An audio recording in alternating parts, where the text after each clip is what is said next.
Hi friends, welcome to my channel. Bhadrapada మాసంలో శుక్లపక్ష పౌర్ణమి రోజు అంటే సెప్టెంబర్ 7వ తేదీన సంపూర్ణ చంద్రగ్రహణం సంభవించనుంది. ఈ సంపూర్ణ చంద్రగ్రహణం రోజు సూతకాలం ఎప్పుడు, అలాగే ఏం చేయాలి, ఏం చేయకూడదు అనే వివరాలు ఈ వీడియోలో అయితే తెలుసుకుందాం. మీరు ఇంతవరకు నా ఛానల్ని సబ్స్క్రైబ్ చేసుకోకుండా ఉంటే దయచేసి సబ్స్క్రైబ్ చేసుకోండి. దీనివల్ల నేను చేసే ప్రతి వీడియో ఒక నోటిఫికేషన్ మీకు అందుతుంది.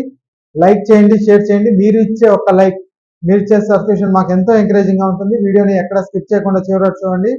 ఇక ఆలస్యం చేయకుండా వీడియోలోకి అయితే వెళ్ళిపోదాం. ఈ ఏడాది 2025 సెప్టెంబర్ 7వ తేదీన రెండవసారి చంద్రగ్రహణం అయితే ఏర్పడనుందండి. ఈ గ్రహణం భారతదేశంలో సంపూర్ణంగా కనబడుతుంది. ఖగోళ శాస్త్రవేత్తలు తెలిపిన వివరాల ప్రకారం గ్రహణ సమయంలో చంద్రుడు ఎర్రగా కనబడతాడు. అందుకే దీనిని బ్లడ్ మూన్ అని కూడా పేరు పెట్టారు. ఇక పంచాంగం ప్రకారం అయితే సెప్టెంబర్ 7వ తేదీ రాత్రి 9:58 ప్రారంభమైన చంద్రగ్రహణం అర్ధరాత్రి 1:26 వరకు ముగుస్తుంది. గ్రహణం మొత్తం వ్యవధి దాదాపు 3:28 అయితే ఉంటుంది.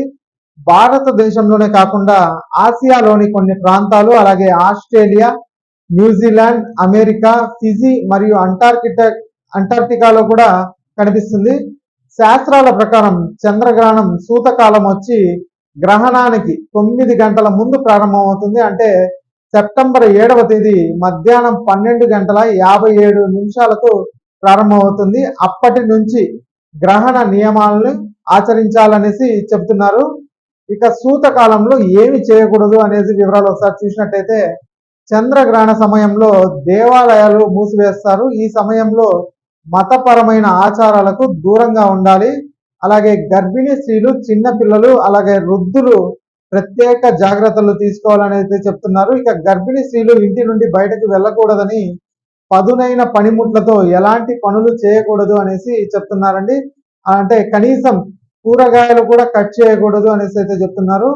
ఆహారాన్ని వండకూడదు, అలాగే తినకూడదని పండితులు అయితే సూచిస్తున్నారండి. ఇక చంద్రగ్రహణం భాద్రపద మాసం పౌర్ణమి రోజున సంభవిస్తుంది. పితృపక్షం కూడా అదే రోజు నుంచి ప్రారంభమవుతుంది. కాబట్టి సూతక కాలం ప్రారంభమయ్యే ముందు పూర్ణిమ శ్రాద్ధం మరియు పితృకర్మలను ఆచరించాల్సి ఉంటుంది.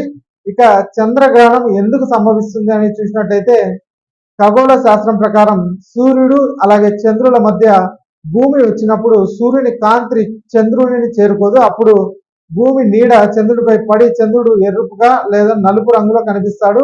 ఇలాంటి పరిణామం సంభవించినప్పుడు చంద్రగ్రహణం ఏర్పడుతుందండి. ఇక ఈ వీడియో నచ్చినట్లయితే ఒక లైక్ చేయండి, అలాగే మా ఛానల్ని సబ్స్క్రైబ్ చేసుకోండి. Thanks for watching.